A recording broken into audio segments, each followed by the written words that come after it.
Hello, Noose Little Podcast listeners. Allow me a moment to promote our new official Noose Little Theater merchandise.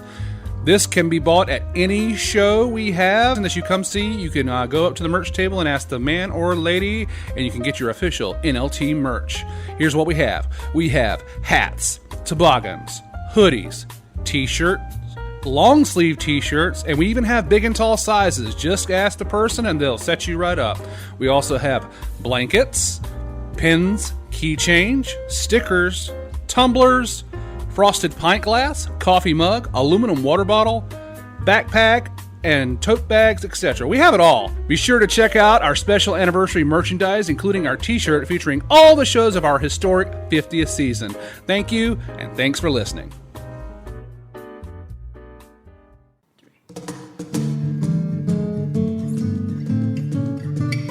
Hello, and welcome to Noose Little Podcast. This is an audio presentation featuring the backstage antics and stories from your favorite log cabin located on the banks of the Noose River in Smithfield, North Carolina. Please help us celebrate our 51st season and purchase tickets on our website, www.nooselittle.org. Don't forget to like and subscribe on the various podcast platforms such as Apple Podcasts, Spotify, and YouTube. Now please, enjoy the show.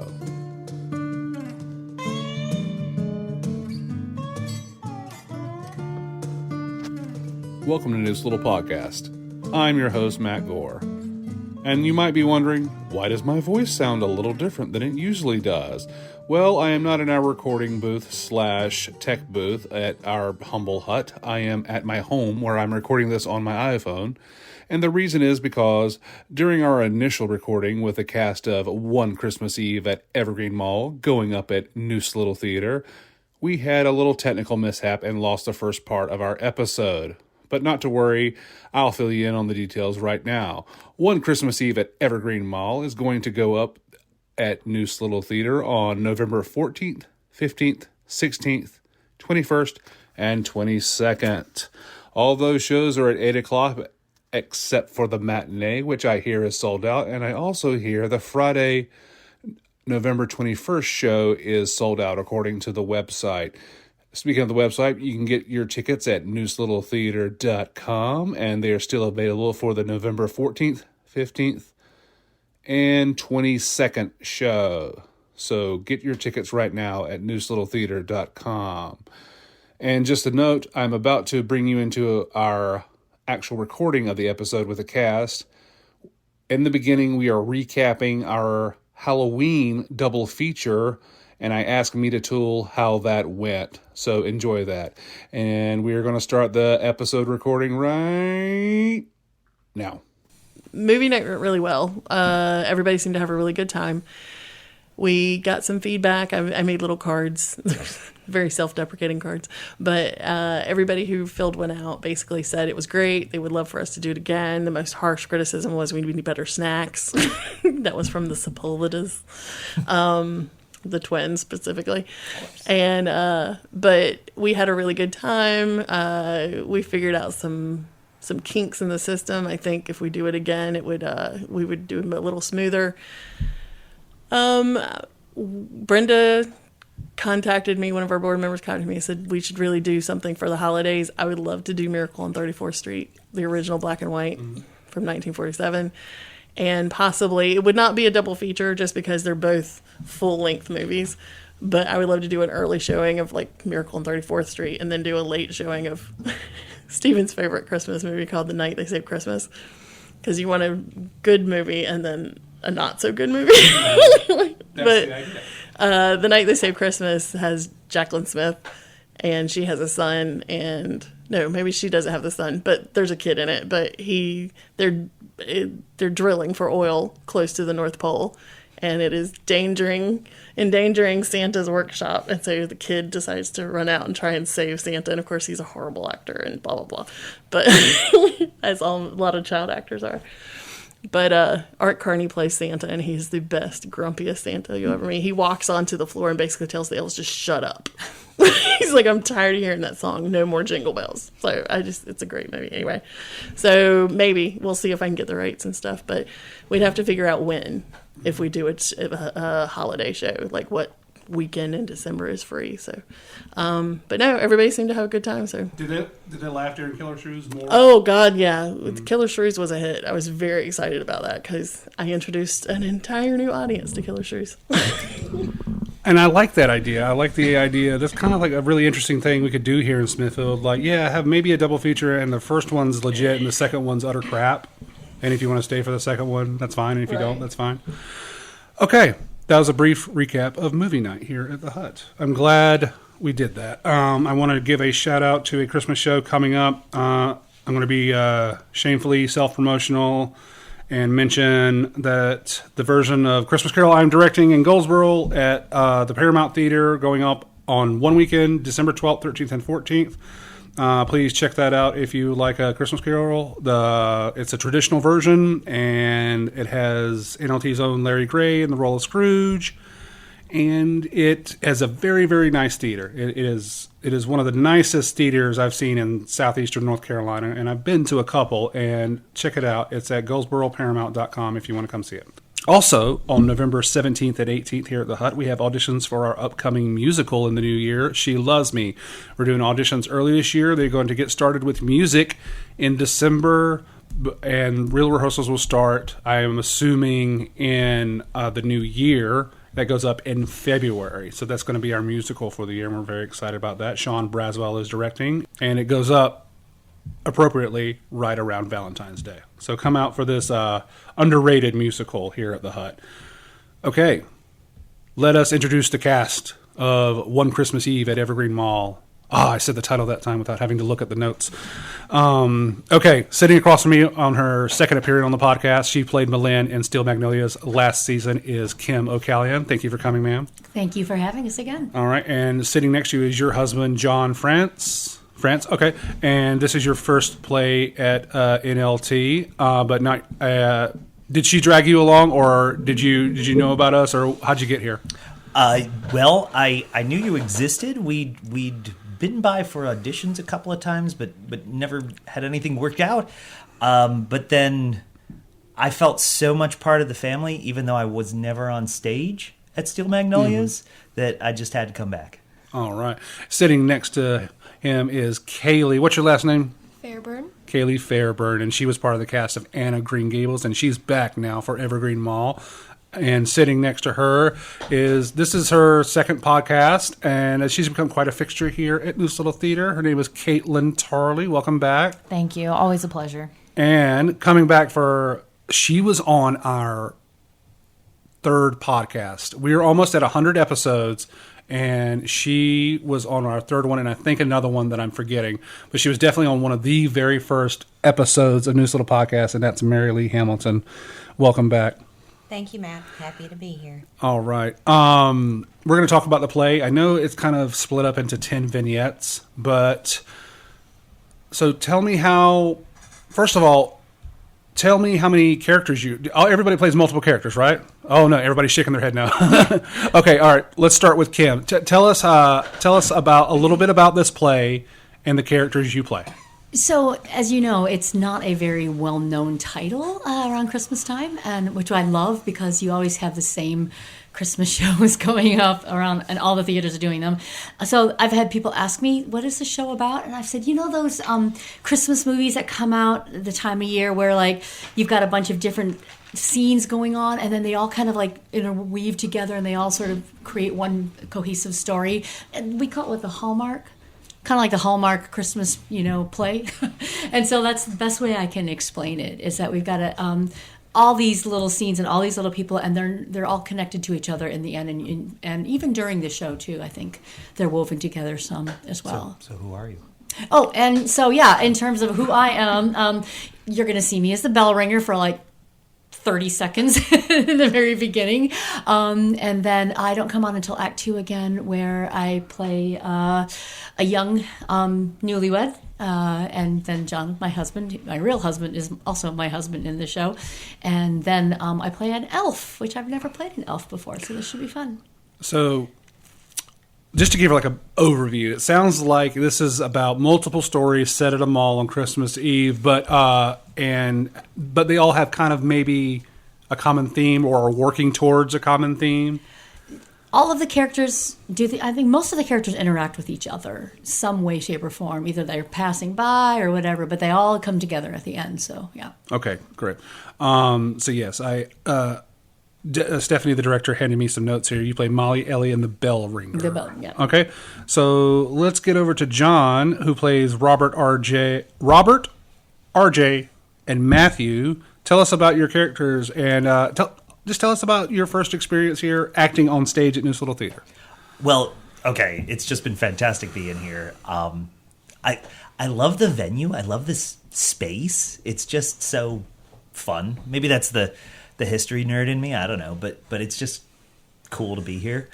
And like I said, I mean, if it was a welcoming family when I was sitting in the house, it's 100 times more so when I'm not. And in terms of who I'm playing, obviously I am playing Matthew. That is a very challenging part because I have to act like I like Kim. Mm-hmm. Your wife, yes. Yes, my wife, yes. Right, I got it. And probably... Spoiler, we do stay together. Oh, okay. Yeah. Wait. On the tonight on the or in podcast? Both. Okay, cool. I was a little nervous for a second there. Okay. If you serve him papers on the podcast, that'll be really good for our ratings. And then probably like in all seriousness, the challenging piece is RJ is he is old enough that he has worked in the mall for 10 years, but has also left the mall for a while and come back having made good money. So like he's probably in his 30s. And I leave the stage at the end of that scene and immediately turn right back around and come on as Robert, who is a much younger man who's probably in over his head managing one of the stores in the mall, basically because his daddy is the district manager. And so he's got a lot to learn. So in, a few seconds, I have to drop about 20 years. I'm going to ask you this now because I'll forget. Have you ever been in any plays in Fayetteville? Yes. I appeared in Fayetteville in... At Fate Tech. Okay, well, Assassins at the Tech. Gilbert. I saw that. Okay. Yes, I did. What part did you play? I was John Hinckley. Yes. The pant rubbing. John Hinckley. Yes. Yeah. I saw that. I saw that play at the Gilbert. I directed 2 plays at the Gilbert years ago. I had heard that. Yeah, and the thing I like about the Gilbert is that it's a similar-ish type of theater to here in the fact that they do more off the road, or maybe they did off the road plays. Oh no, they still do. Maybe. Full disclosure. Not a fan of how that last regime kicked Larry out. I'll probably cut that out. Maybe I won't. But I don't. I wasn't a fan of how that went down at all. Sure. But it doesn't matter because that place is all the way in Fayetteville, and I'm here. But the thing I like about that space is, they do more off the road plays. You guys were just in Cabaret, I was Kim. in Cabaret, Yeah, and I heard that was really good. And I like the fact that here at the Noose that we can take chances on plays like this one that no one has really heard of before. So that's the part where I did really like. I was drawn to the Gilbert because they do more off the path plays.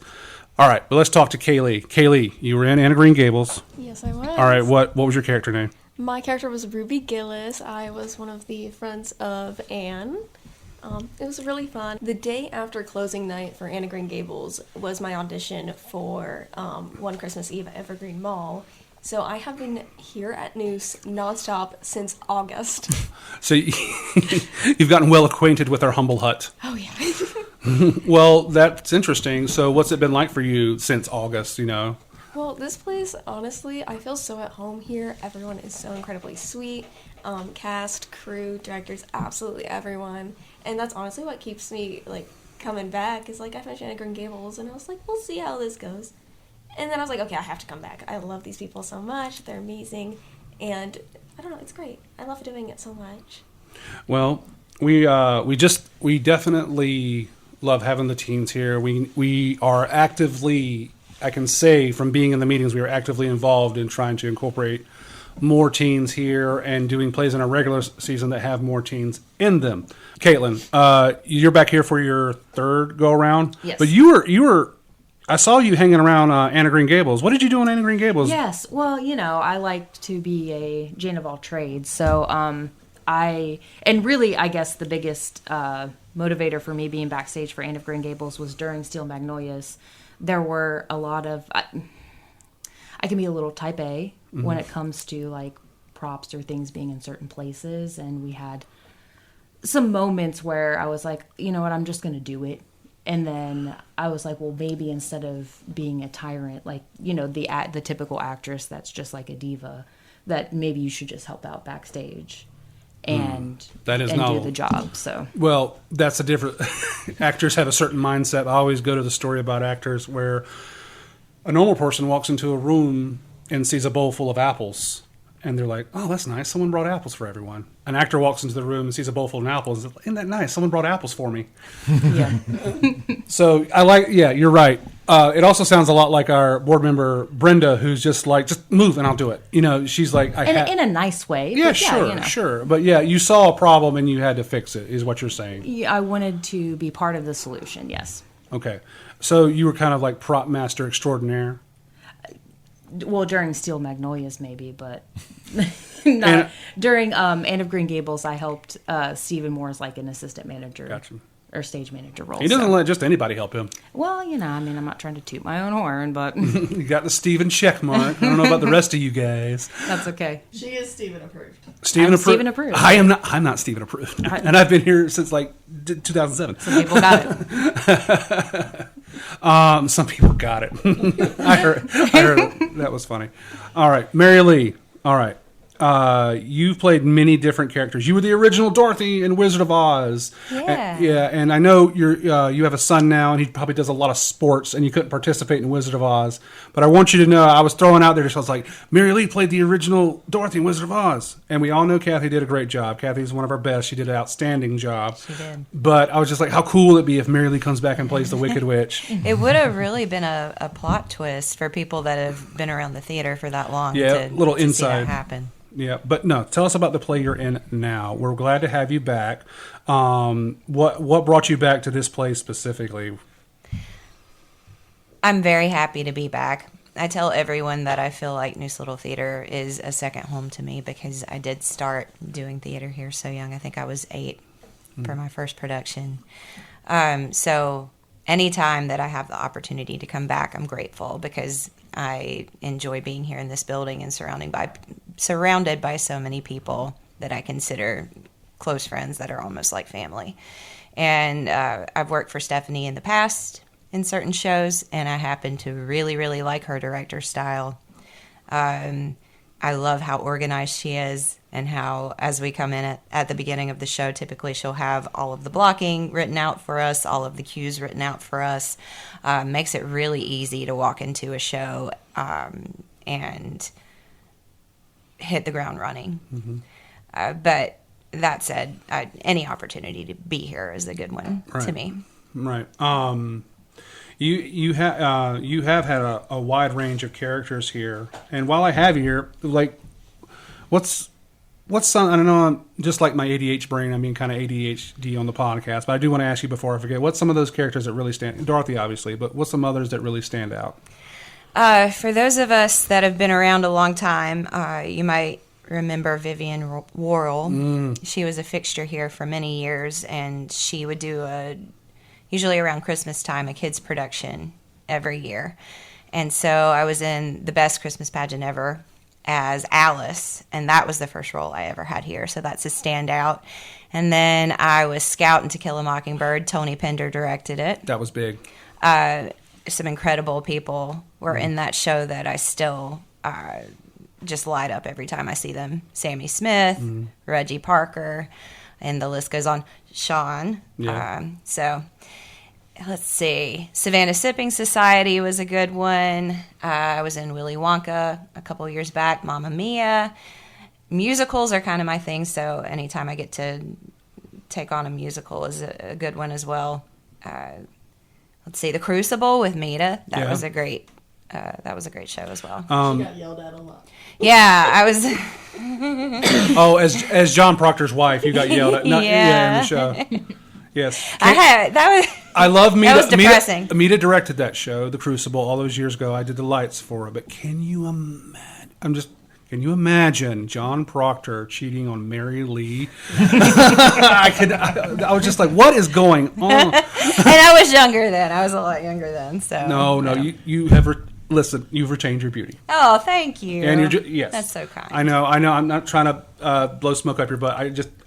You have retained your beauty. That is so kind. Thank you. All right, but I do want to get back to one other thing. Kim, what brought you back when you saw that Stephanie was directing this show? Did something about that bring you back? Yes, I had actually no intention of being in a show right now because Cabaret at Gilbert was a long haul, and we're all exhausted from that.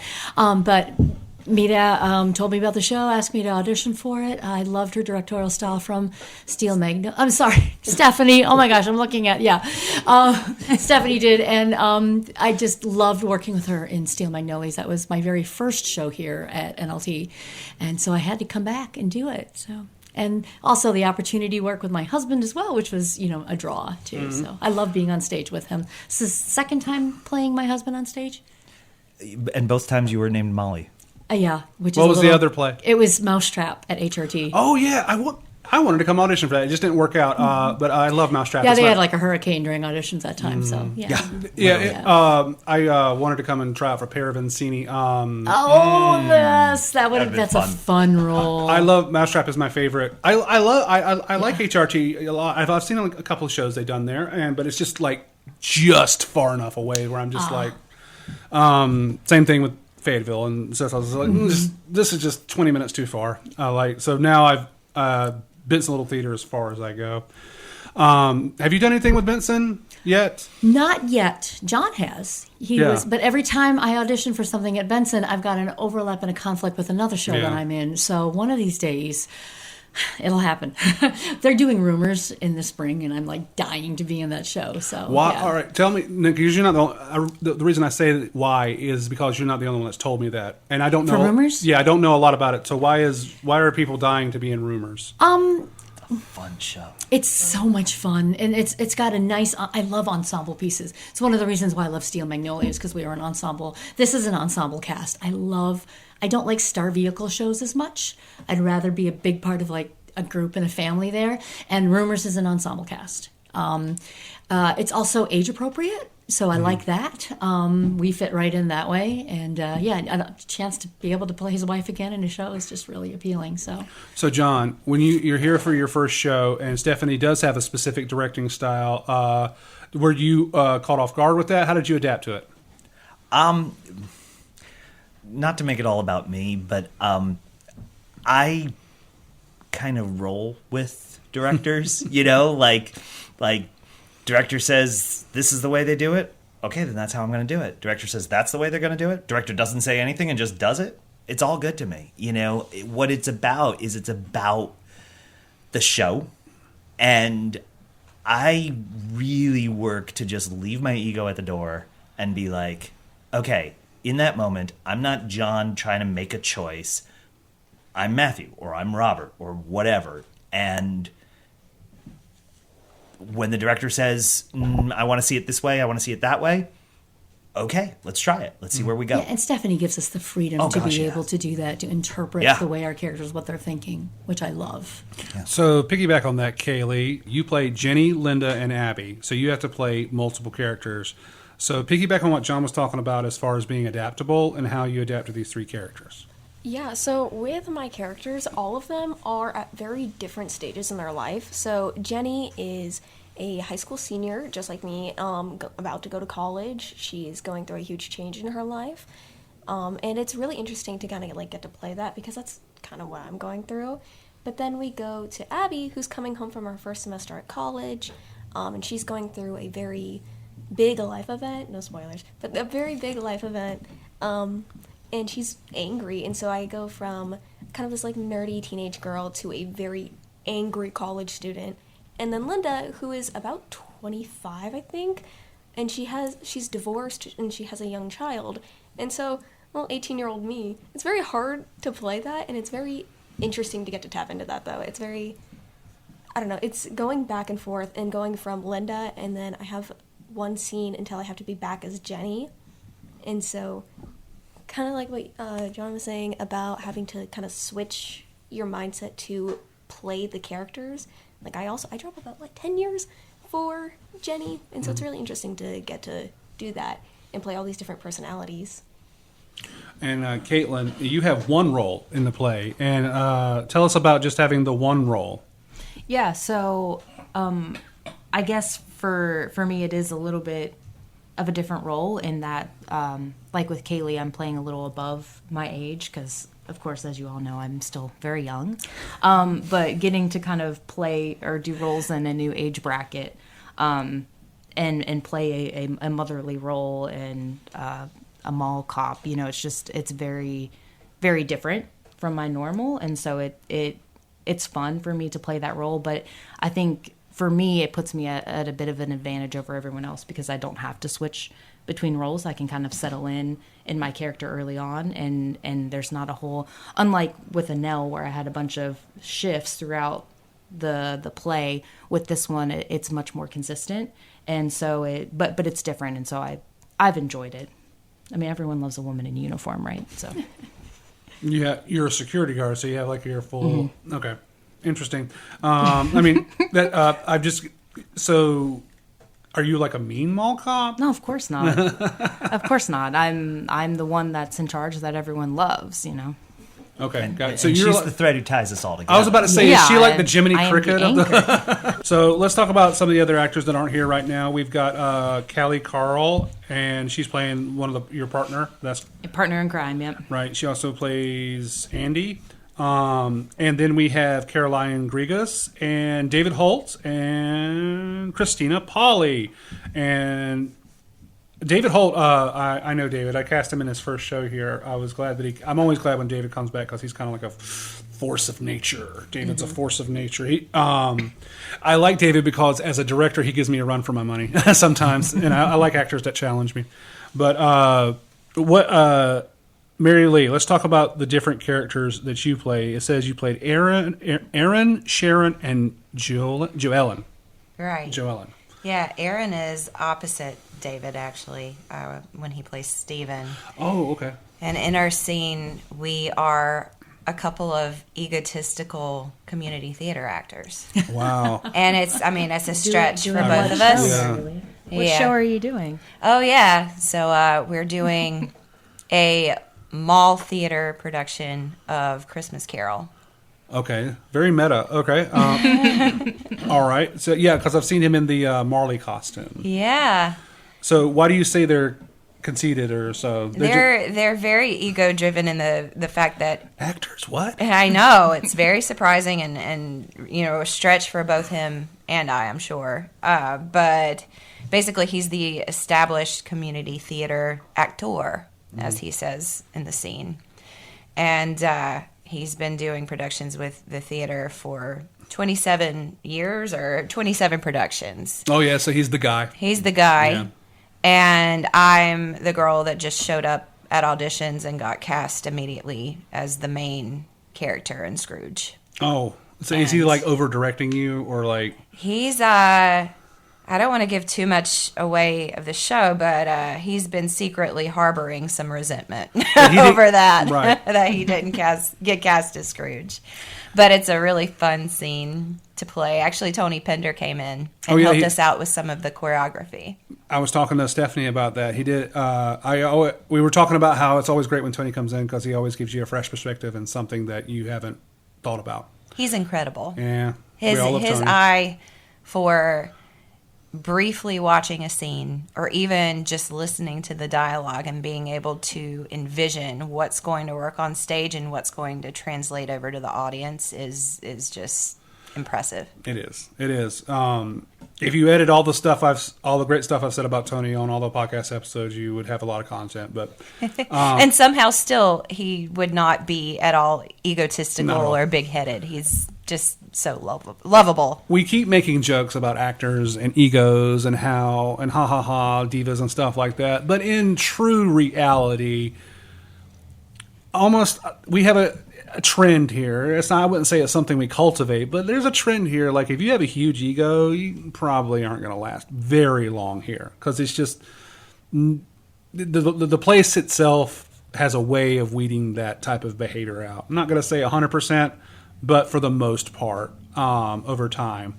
So, yeah, we joke about actors having egos, but it's really what John said earlier. You leave your ego at the door and just trying to do the scene as best you can with the direction that the director is giving you. Okay. Now, I heard it was 10 vignettes, and let's talk about the set a little bit, because I'm looking at your very, very beautiful set, how you've kind of constructed a mall on our humble stage.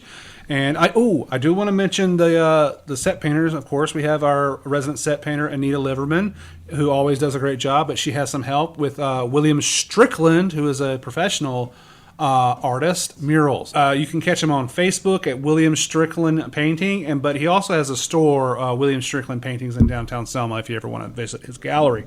So we thank him and Anita for coming up with this very beautiful hand-painted set. So tell me a little about it. You guys know way more about it than I do.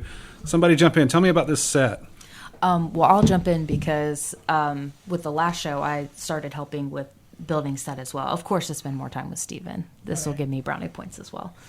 So Stephanie knew that I had an interest in that and let me know her vision for this play. And so I was very excited to get to work on it because it's always fun for me to see things that are a bit Different. just different. That's something people probably aren't expecting always for us to do because sometimes, as we say, less is more. But in this case, I felt like it was ambitious, but in a way that I knew that we could do it.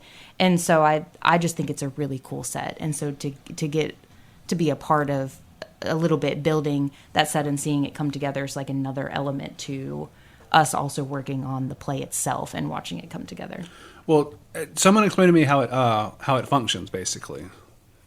Well, I think it was a part of the challenge of this set is that you've got some vignettes that take place like in the mall hall, I guess, and then you've got some that actually take place inside the store. So we had to find a way of being able to get it all. So it's a moving set, which is really cool. There are pieces that open up and then close off to showcase the specific areas that the vignettes are taking place. Well, I'm really excited to see it. I'm going to give you those dates again. One Christmas Eve at Evergreen Mall is going to go up November 14th and 15th, and November 21st and 22nd. Those are Friday and Saturday shows, and they both start at 8 p.m. We have a 3 o'clock matinee, but I have been informed that it is sold out. But there's still a possibility. Keep checking the website. Just keep hitting refresh, and you will be able to get your seat, perhaps. But there's a very good chance if you stick by the website and want to come see it on the matinee that you might be able to get a seat. All right. And I should mention that this show's authors are Lynn Halliday, James Hindman, Arlene Hutton, and Craig Pospisil. We thank the audience for coming out to see this play and supporting a play that maybe they've never heard of before. So thank you in advance for that.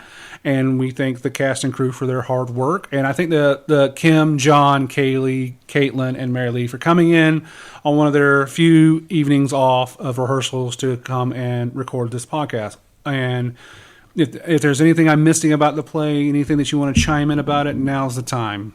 I mean, just to encourage people to come out. I mean, I know all of you psychos out there that have already started decorating for Christmas, so you might as well give in and come see the holiday show mid-November. It's okay, I still love you, Mary-Leigh.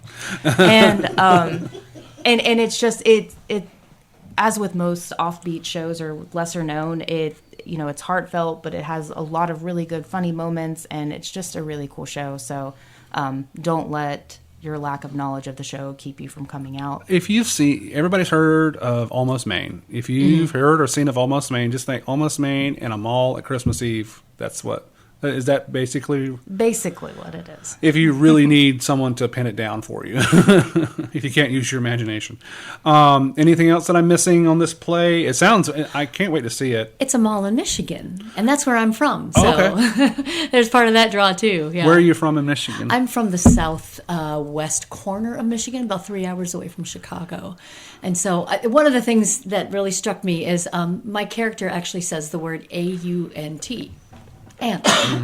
Nobody says aunt around here. Everybody says aunt. So just I don't. Or Ant.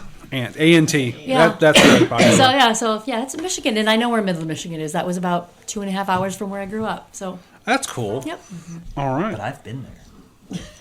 I've been to Midland, Michigan Oh, okay. too. Driven through it. Nobody. No, I actually went there to Okay. go to Midland. Yeah, that's bizarre. Nobody does that. Nobody. Nobody goes to Midland to go to Midland. Why'd you go to Midland? So Midland is the only breeding location of the Kirkland's warbler. And my mother is super into birds, and so she was visiting me when I lived in Ann Arbor, and we took her and my dad up to Midland to go find this warbler. Did you spot one? We did. That's Yes. awesome. Yes. Yeah. So Really cool. That was cool. Yeah, I you just- drive through Midland to get to like Frankenmuth to get to the Christmas shops. So I just would like to encourage people to come out because I think that this show does a really good job of highlighting the humanity in people, even during a very sometimes stressful and like a period of time, Christmas Eve in the mall at the last minute where everyone's kind of rushing around and forgetting humanity a little bit.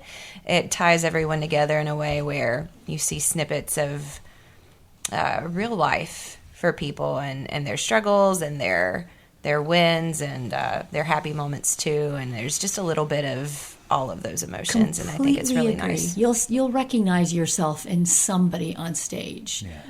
I know one of my characters I completely relate to, like almost 100%. So, yeah.